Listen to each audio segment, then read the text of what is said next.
Welcome back to my channel. आज हम लोग सीए फाउंडेशन की पेपर 1 अकाउंटेंसी की क्लास 3 देख रहे हैं, जो कि हमारा अकाउंटिंग प्रोसेस चल रहा था।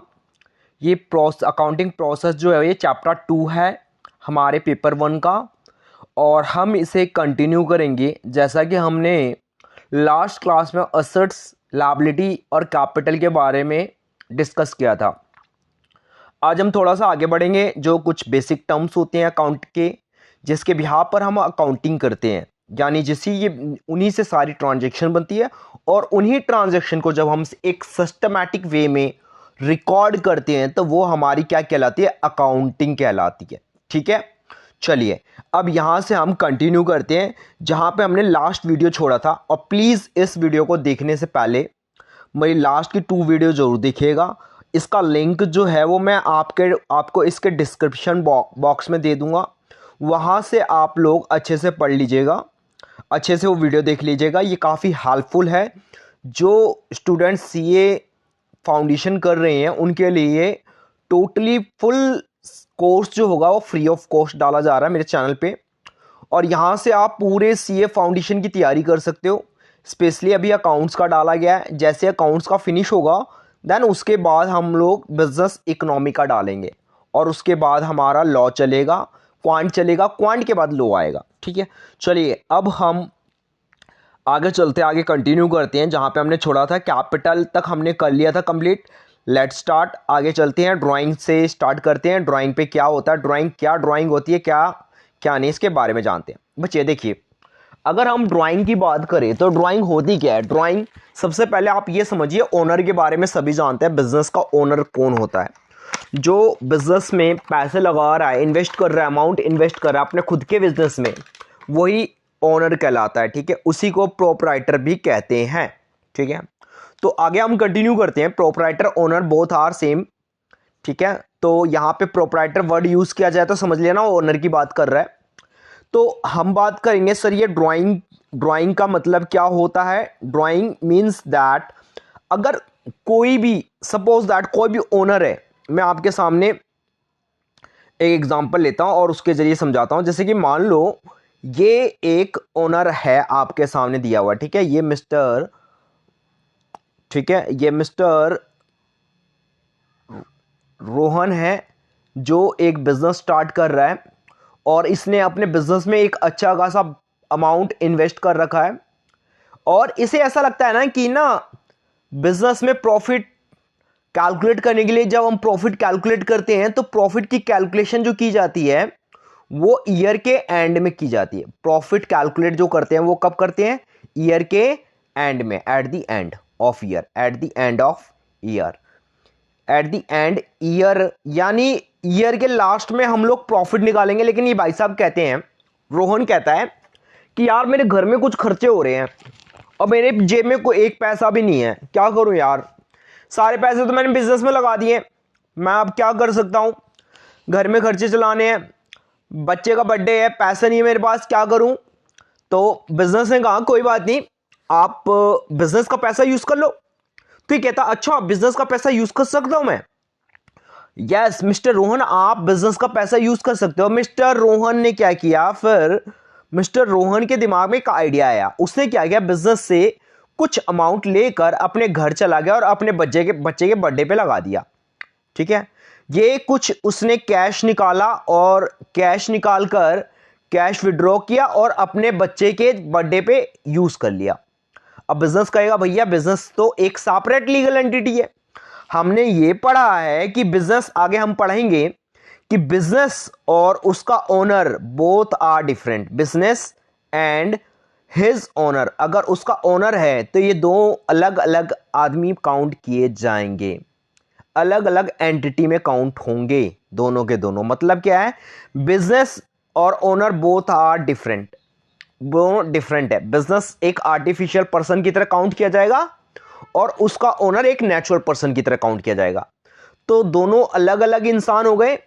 और अगर बिजनेस का पैसा ओनर लेकर जा रहा है तो इसका मतलब वो दूसरी पार्टी का पैसा यूज कर रहा है।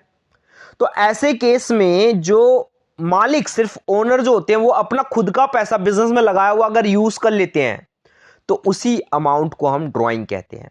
बट ये अप्लाई गुड्स अमाउंट के केस में नहीं होता, ड्राइंग गुड्स के केस में भी होगा। अगर मालिक मान लो साइकिल की दुकान है और एक बच्चे को, अपने बच्चे को साइकिल गिफ्ट करना चाहता है, ठीक है, एक साइकिल की शॉप है, एक साइकिल की फैक्ट्री है बिजनेस के मालिक की, और उसकी फैक्ट्री में साइकिल बनती है, और वो चाहता है कि वो अपने बच्चे के बर्थडे पे एक साइकिल गिफ्ट करे अपनी कंपनी की।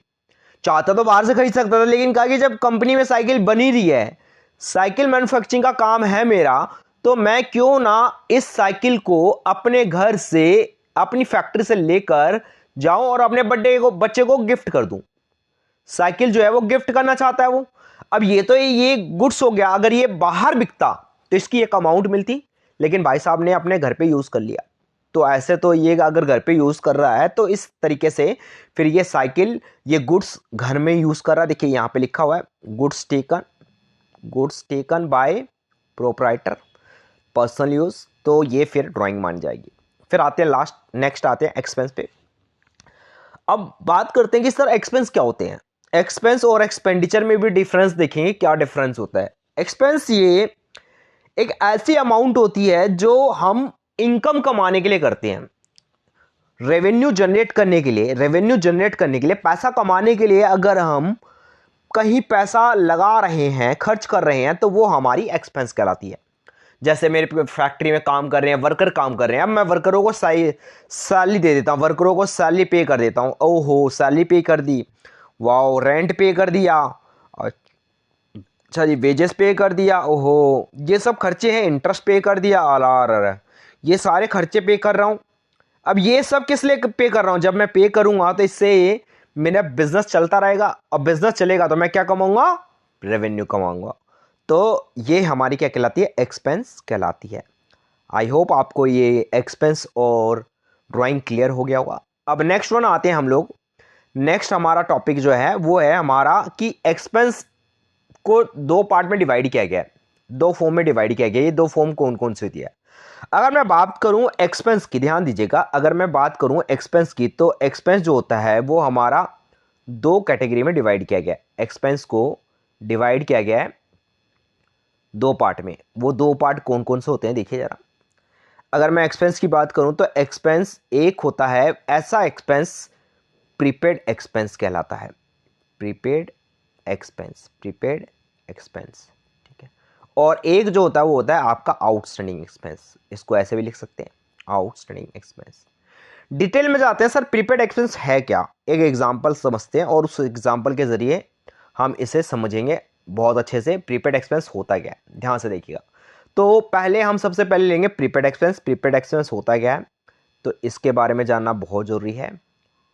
प्रीपेड एक्सपेंस एक्चुअल में ऐसा खर्चा है जो हम पहले पे करके आते हैं, एडवांस में पे कर देते हैं। फॉर एग्जांपल मुझे अपने मोबाइल का रिचार्ज करवाना था, मोबाइल में अपने रिचार्ज करवाना था, और मैंने क्या किया, मोबाइल में गया दुकान पे, और दुकान पे जाके मैंने मोबाइल पे रिचार्ज करवा लिया, अपने मोबाइल में नंबर पे रिचार्ज करवा लिया। अब मुझे ये बताओ कि ये जो मैंने नंबर पे रिचार्ज करवाया है, ये रिचार्ज आज करवाया है, बेनिफिट कब लूँगा, पहले बेनिफिट ले चुका था या अब इसके बाद बेनिफिट लूँगा। तो जाहिर सी बात है, मैंने एक्सपेंस, यानी एक्सपेंस जो होने वाला है फ्यूचर में, जो खर्चा होने वाला रिचार्ज का, उसको मैंने पहले ही पे कर दिया, एक्सपेंस पेड किया पहले, एडवांस में दे दिया, इन एडवांस। सर ये क्या, ये कि बिफोर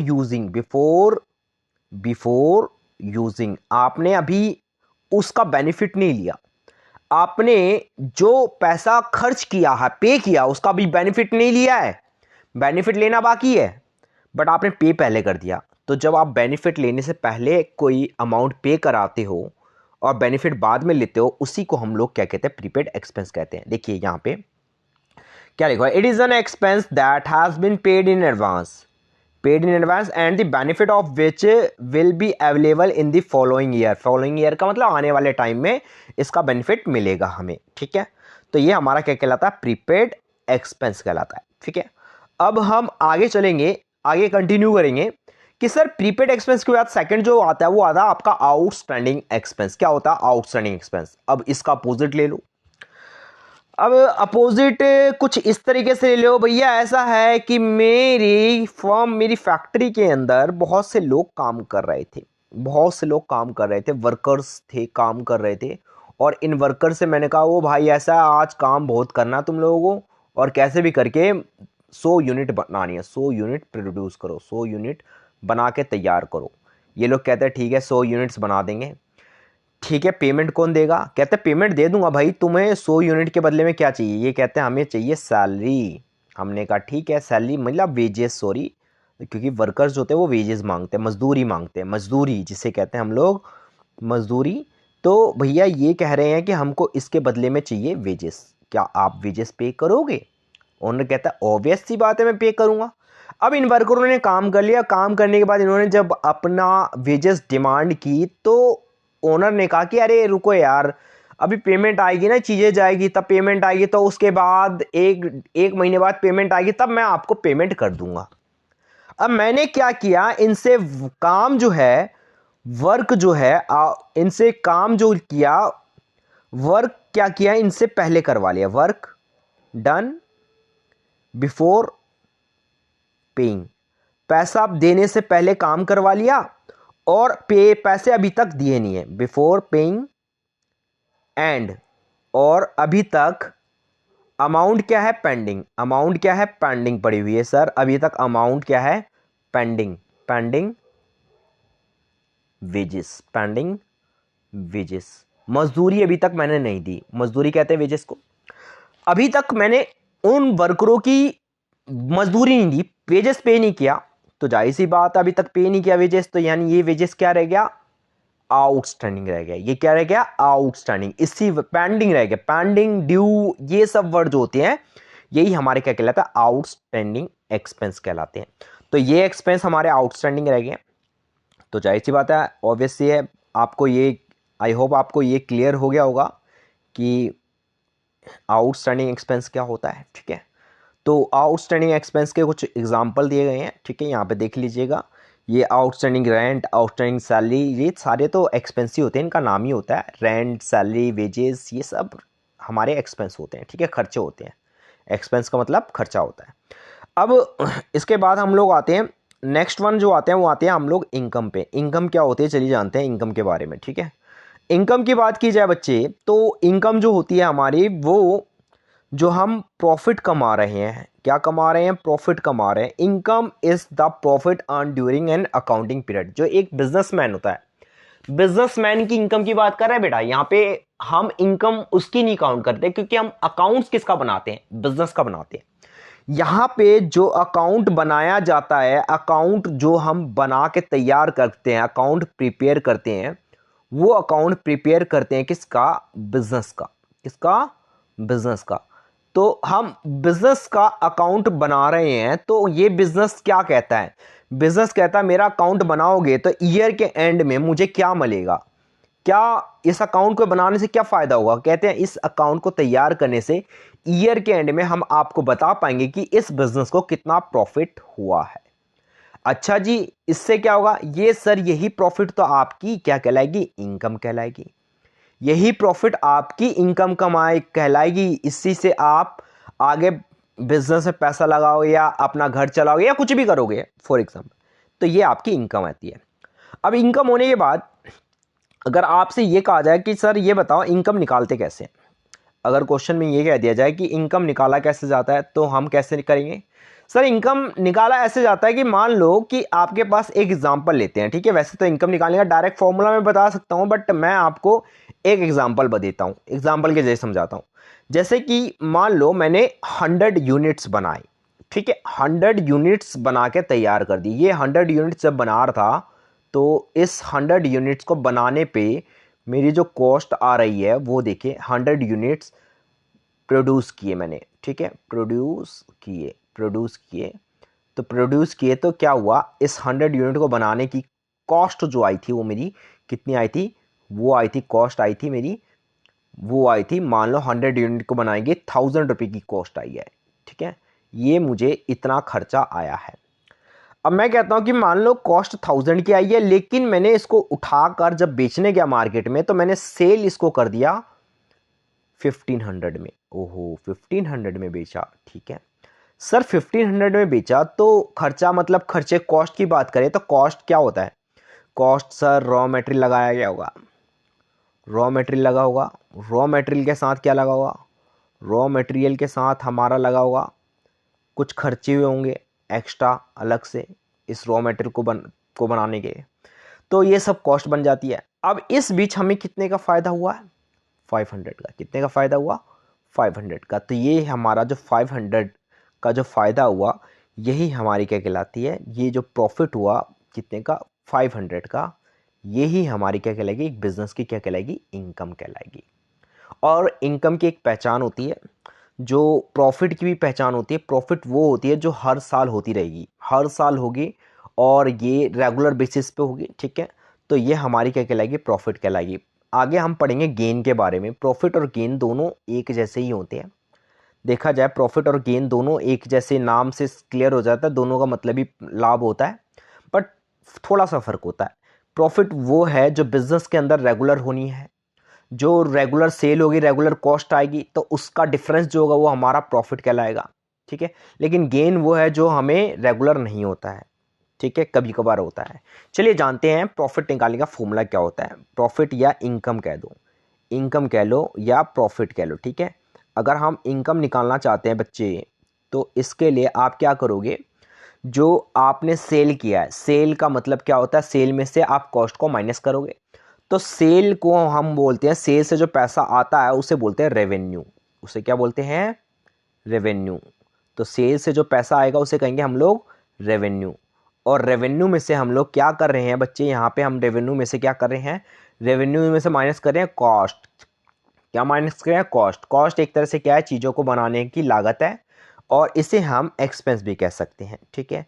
इसे हम एक्सपेंस भी कह सकते हैं। तो रेवेन्यू माइनस में से एक्सपेंस कर दो तो बच्चे ये हमारा प्रॉफिट आ जाएगा। प्रॉफिट कह लो या हमारा इनकम कह लो, दोनों एक ही है, एक ही बात है। प्रॉफिट जो हम कमा रहे हैं पूरे साल में वही बिजनेस के लिए इनकम है।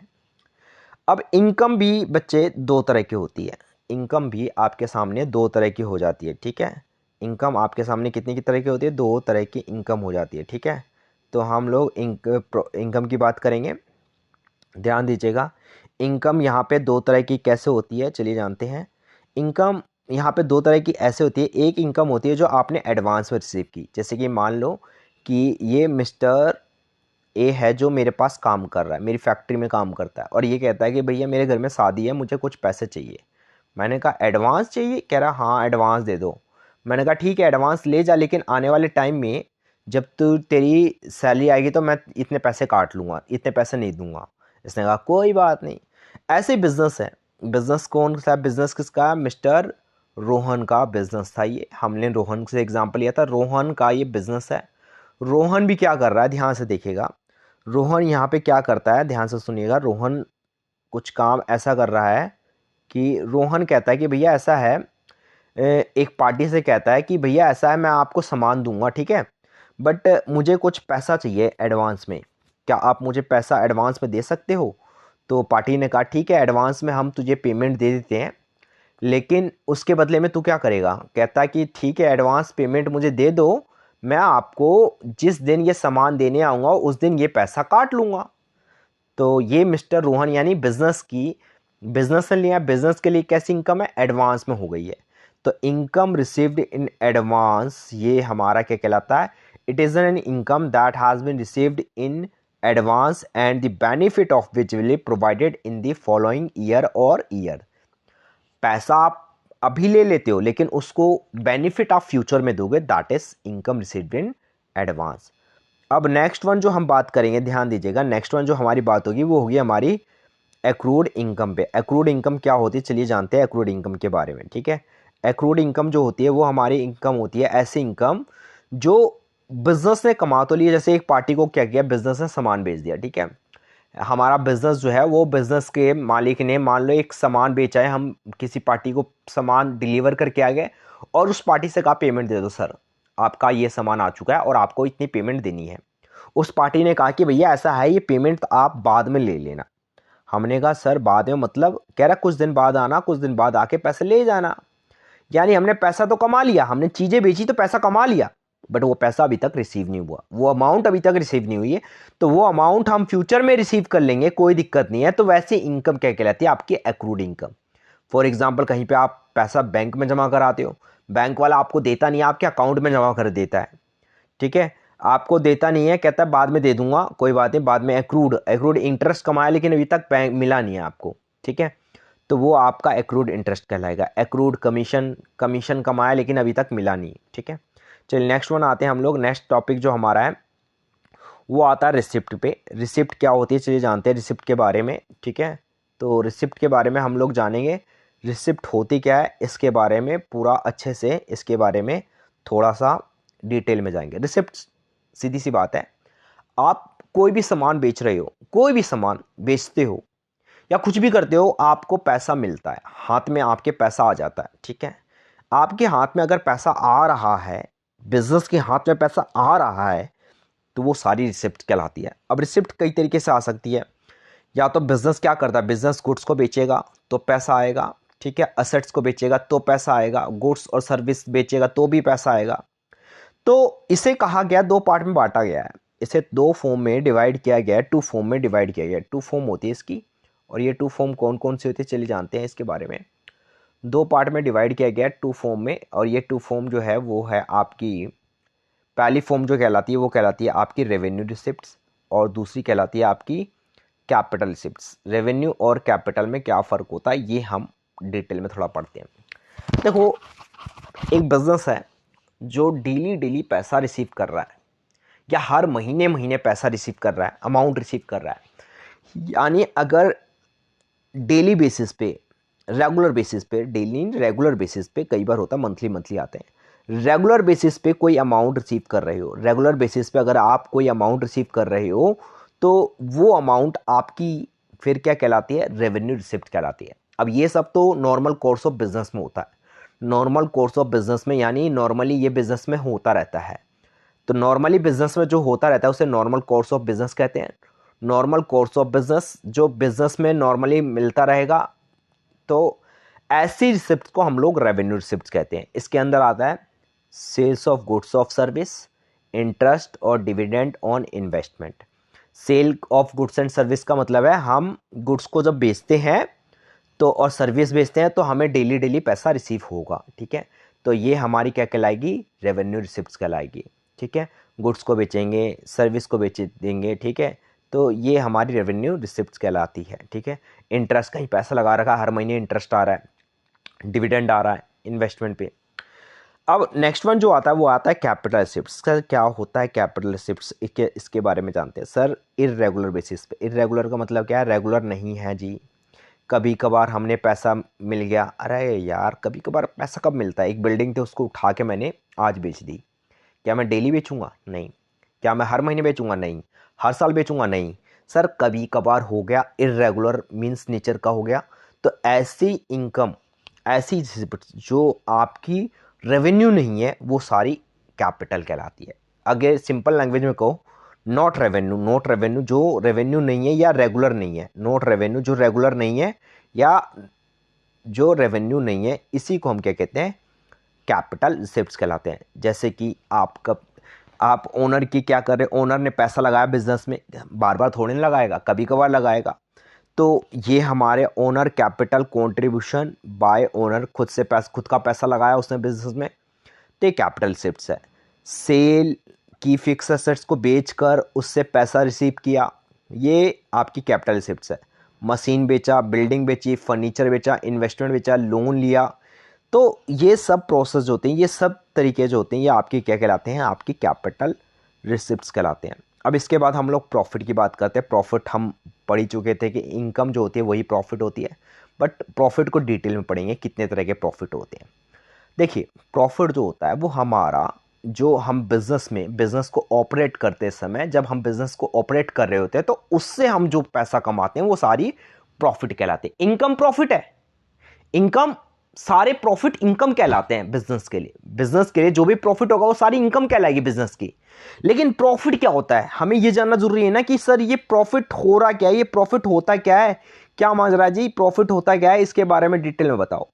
अरे भाई, प्रॉफिट होता क्या है, जो हम बिजनेस के अंदर नॉर्मली जो भी एक्टिविटीज कर रहे हैं और उससे हम पैसा कमा रहे हैं, तो वो सारे प्रॉफिट है। अगर प्रॉफिट बिजनेस से कमाया गया है, बिजनेस को ऑपरेट करके कमाया गया कोई भी पैसा, तो वो सारे प्रॉफिट कहलाते हैं। अब बिजनेस ऑपरेट करते समय प्रॉफिट का फॉर्मूला भी देखो, लिखा हुआ है रेवेन्यू माइनस एक्सपेंस, लिखा हुआ है बच्चे, रेवेन्यू माइनस एक्सपेंस, मैंने जो पहले बताया था। अब प्रॉफिट को डिवाइड किया जाता है दो पार्ट में। प्रॉफिट जो होता है ये दो पार्ट में डिवाइड कर लिया जाता है। ये दो पार्ट कौन कौन से होते चलिए जानते हैं। प्रॉफिट की दो फॉर्म होती है। अब ये दो फॉर्म जो होती है, इस दो फॉर्म के बारे में समझेंगे। एक होता है ग्रॉस प्रॉफिट और एक होता है नेट प्रॉफिट, जीपी और एनपी। सर क्या होता है जीपी और क्या होता है एनपी, इन दोनों के बारे में हम लोग आगे नेक्स्ट पीपीटी में डिस्कस करेंगे। चलिए देखते हैं। नेक्स्ट जो पीपीटी है वो आपके आ चुकी है सामने, कि सर ये ग्रॉस प्रॉफिट क्या होता है और नेट प्रॉफिट क्या होता है। ठीक है, ग्रॉस प्रॉफिट का मतलब होता है जैसे हम डायरेक्टली कोई गुड्स बेचकर आ गए, सेल किया, हमने कोई गुड्स को उठा के सेल कर दिया, डायरेक्टली सेल किया, सेल गुड्स को बेचा, बने बनाए हुए गुड्स को बेचकर आ गए, और ये गुड्स बेचा हमने 1,00,000 रुपये में। ठीक है, 10,000 रुपये में, सपोज 10,000 में बेचा गया, और इसको बनाने की कॉस्ट जो है COGS यानी कॉस्ट ऑफ गुड्स सोल्ड, ये जो है इसको बनाने की लागत जो आई है वो आई है 8,000 रुपये। ठीक है, तो हमने क्या किया, पूरा माइनस कर दिया, 10,000 में से 8,000 माइनस किया, तो 2,000 रुपये का हमारा क्या आ गया, ग्रॉस प्रॉफिट आ जाएगा। डायरेक्टली सेल में से कॉस्ट ऑफ गुड सोल्ड को माइनस कर दो, ये हमारा जीपी होता है। ठीक है, तो ग्रॉस प्रॉफिट आ जाएगा। इसके अंदर जो कॉस्ट ऑफ गुड सोल्ड है, इसके अंदर चीज़ों को खरीदने से लेके अगर हम बात करें, चीज़ों को खरीदने से लेके इसमें बात की जाए, तो चीज़ों को खरीदने से लेके, परचेज से लेके आगे जो भी खर्चे हुए हैं, परचेज से लेके जितने भी डायरेक्ट खर्चे हुए होंगे, डायरेक्ट यानी इसको लाते वक्त जो खर्चा हुआ डायरेक्टली, तो वो सारे इसके अंदर इंक्लूड होते हैं।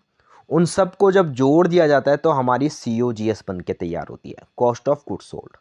तो इसी कॉस्ट ऑफ गुड सोल्ड को क्या करते हैं, इसी में से माइनस कर देते हैं सेल ऑफ गुड्स को, तो ये हमारा 2,000 रुपये का क्या आ जाता है, ग्रॉस प्रॉफिट आ जाता है। क्लियर है यहाँ तक। चलिए जानते हैं अब नेट प्रॉफिट जानते हैं। फिर क्या हुआ कि सर ये तो ठीक था, लेकिन अब बाद में हमें ये पता चला कि यार गुड्स तो बेच दिया, और बेचने से हमें प्रॉफिट भी पता चल गया, इतना प्रॉफिट हुआ है, लेकिन इस गुड्स का हिसाब किताब करने के लिए, इसकी पैकिंग वैकिंग से लेके ऑफिस में हिसाब किताब अकाउंटेंट बैठा रखे हैं जो हिसाब किताब करते हैं, गवर्नमेंट को टैक्स देते हैं, साथ के साथ कुछ असेट्स होते हैं जिसका डेप्रिसिएशन लगता है, चेयर वेयर ऑफिस में लगा रखी है, ऑफिस वाले रेंट भी दे रहे हैं, ऑफिस किस लिए बनाए हुए हैं, ताकि इन गुड्स का हिसाब किताब रखा जा सके। तो सर ऐसे भी खर्चे होते हैं जो हमारे इनडायरेक्ट होते हैं। अब हमने ग्रॉस प्रॉफिट तो कमा लिया, लेकिन हमें ये पता चला कि हमने ग्रॉस प्रॉफिट कमाया, हमने ये ग्रॉस प्रॉफिट कमा लिया, ठीक है, 2,000 रुपये का। ठीक है, लेकिन हमें पता चला इसके अलावा भी कुछ खर्चे होते थे इनडायरेक्ट एक्सपेंस हो रहा था। इनडायरेक्ट यानी कुछ अलग, डायरेक्टली खर्चों को छोड़ के इनडायरेक्ट एक्सपेंस भी हो रहे थे। तो ये इनडायरेक्ट एक्सपेंस जो थे, ये मान के चलो 1,000 रुपये के हो रहे थे। ओहो, अच्छा जी। और साथ के साथ हमने अलग से भी कुछ पैसा कमा रखा है। अलग से पैसा कैसे कैसे कमाया कि भैया ये जो पैसे हम कमा रहे थे, इस जो प्रॉफिट हो रहा था हर साल, वो पैसा हमने बैंक में जमा करा रखा था, तो बैंक वाले हमको इसके बदले में इंटरेस्ट दे रहे थे। वो इंटरेस्ट दे रहे थे, रेंट भी मिल रहा था, कहीं प्रॉपर्टी में पैसा लगा रखा था, और ये 1,000 रुपये का था। ओहो, अच्छी बात है। सॉरी, 500 का था, ये 500 का था। तो अब बात ये हो गई, 500 का तो ये हो गई, 2,000 की ये इनकम हो गई। टोटल मिलाया, टोटल प्रॉफिट हमारा कितना आ गया सर, टोटल प्रॉफिट जो आया वो कुल मिलाकर 2,500 आ गया। लेकिन इसमें से कुछ इनडायरेक्ट एक्सपेंस भी है, तो इनडायरेक्ट एक्सपेंस को माइनस कर दो सर। अब बताओ कितना प्रॉफिट होता है, 1,000 माइनस कर दिया। ठीक है, अब 1,000 माइनस किया तो यह आया 1,500 रुपये का हमारा नेट प्रॉफिट, इसी को बोलते हैं नेट प्रॉफिट। तो नेट प्रॉफिट क्या कहता है बेटा, आपसे कहता है कि बिजनेस को अगर हम देखा जाए तो टोटल रेवेन्यू जो हमने कमाया and other revenue, total revenue ये ग्रॉस प्रॉफिट होता है, टोटल रेवेन्यू जो है वो हम इसको कहते हैं, और अदर रेवेन्यू इसको कहते हैं। तो इन दोनों को जब जोड़ दिया जाता है और इसमें से टोटल एक्सपेंस माइनस कर दिया जाता है, ठीक है। टोटल रेवेन्यू मैं बताता हूँ आपको, एक्सप्लेन करता हूँ टोटल रेवेन्यू क्या होता है। चलिए देखिए यहाँ पे, तो टोटल रेवेन्यू की बात की जाए कि जैसे कि मानो सेल्स ऑफ गुड्स मैंने कर दिया, पहले क्या था सेल्स ऑफ गुड्स, सेल्स कर दी, ठीक है, ये हमने सेल कर दी, तो सेल करी, तो सेल करने से पैसा जो आया वो आया 3,000 रुपये, ठीक है, 3,000 रुपये ये हमारा आ गया। और फिर हमारा इसके अंदर अदर इनकम का मतलब इंटरेस्ट किया, इंटरेस्ट से पैसा कमाया हमने, वो हमने पैसा कमाया 1,000 रुपये, ठीक है। ये टोटल कितना हमने पैसा कमा लिया, ये थी हमारी सेल जो होती है, सेल को बोलते हैं बच्चे टोटल रेवेन्यू। टोटल रेवेन्यू मतलब चीज़ों को बेचने से जो कमाया, और इसे बोलते हैं अदर रेवेन्यू, इसे बोलते हैं अदर रेवेन्यू। तो ये दोनों हो गए, तो टोटल मिला के कितना हो गया, 4,000 हो गया। टोटल कितना हो गया, 4,000 हो गया। अब ये 4,000 होने के बाद हम लोग क्या करेंगे, हमने कहा कि ये 4,000 तो ये हो गया, और टोटल खर्चा कितना हुआ, गुड्स को बनाने से लेके ले जाने तक का खर्चा बताओ कितना हो रहा है। सर हम अगर गुड्स को बनाने से लेके सारा वो करने तक खर्चा जो हो रहा है, टोटल एक्सपेंस जो हो रहा है, वो हमारा हो रहा है डायरेक्ट और इनडायरेक्ट। डायरेक्ट खर्चे जो होते हैं वो भी, और इनडायरेक्ट होते हैं वो भी, वो सब जोड़ लिए जाएंगे, डायरेक्ट इनडायरेक्ट, प्लस में गुड्स को बनाने का खर्चा, खरीद कर जो गुड्स लेकर आए होंगे वो परचेज, ठीक है। तो इन सब को जब जोड़ देते हैं तो ये हमारे पास आ जाता है 2,500 रुपये, ठीक है, 2,500 रुपये। अब इनको माइनस कर दो तो ये आपके सामने आ जाएगा 2,500, 1,500 रुपये का, दैट इज़ नेट प्रॉफिट। यह आपका नेट प्रॉफिट कहलाएगा। आई होप आपको ये क्लियर हो गया होगा इस वीडियो में, ये नेट प्रॉफिट कैसे कैलकुलेट करते हैं ये आपको अच्छे से समझ में आ गया होगा, या वीडियो पॉज करके आप देख लीजिएगा। चलिए अब आगे कंटिन्यू करते हैं गेन पे। गेन क्या होता है, मैंने आपको शुरू में ही बताया था, गेन का मतलब क्या होता है। गेन का मतलब होता है जो प्रॉफिट हम रेगुलर कमा रहे हैं, जो पैसा रेगुलर कमा रहे हैं, फ़ायदा कमा रहे हैं रेगुलर, वो प्रॉफिट है। और जो कभी कभार कमाया जाए वो गेन कहलाता है। मतलब क्या होता है, मतलब ये होता है कि जो बिज़नेस से कमाया जाता है, और ये विदाउट बिज़नेस किए कमा सकते हो आप, विदाउट ऑपरेटिंग किए। यानी मान लो बिज़नेस में कोई लैंड पड़ी हुई है, बेकार सी लैंड पड़ी हुई थी जो यूज़लेस थी, उसको उठा के मैंने सेल कर दिया। अब सेल किया तो क्या हुआ, 10 लाख की वो लैंड थी, 10 लाख की लैंड थी, कॉस्ट थी, लेकिन उसको मैंने बेच दिया 11 लाख में। अब 11 लाख में बेच रहा हूँ तो 1 लाख का मुझे क्या हो गया, प्रॉफिट हुआ। यही प्रॉफिट 1 लाख का क्या कहलाएगा, गेन कहलाएगा। क्योंकि ये मैं डेली ज़मीन नहीं बेचूंगा, कभी कभार बेचूंगा, जो कभी कभार का प्रॉफिट होता है वही हमारा गेन कहलाता है। It is a profit that arising from transaction which are not the operating business. Business को ऑपरेट करने से जो पैसा आप बिजनेस को ऑपरेट किए बिना अगर कोई प्रॉफिट कमा रहे हो, तो वो सारा का सारा आपका क्या कहलाएगा, वो आपका कहलाएगा गेन, वो आपका क्या कहलाएगा, गेन कहलाएगा। तो देखिए यही कहा गया है, इट इज़ अ रेगुलर और non recurring nature incidental but are incidental to it such as gain on sale of land, machinery और इन्वेस्टमेंट। इनको बेचने से जो फ़ायदा होता है। लॉस क्या होता है, अगर हम लॉस की बात करें तो सर लॉस का मतलब सिंपल सा है कि लॉस वो होता है जब हम पैसा खर्च ज़्यादा कर दे और इनकम हमारी कम हो। पैसा खर्च, मान लो कि आपका टोटल एक्सपेंस जो है वो आपका होता है, टोटल एक्सपेंस जो है वो 5,000 का होता है, ठीक है। और उसमें से रेवेन्यू जो होती है टोटल, आपको पैसा जो आता है, आपके पास जो पैसा आ रहा है वो टोटल मिला के 4,000 आ रहा है।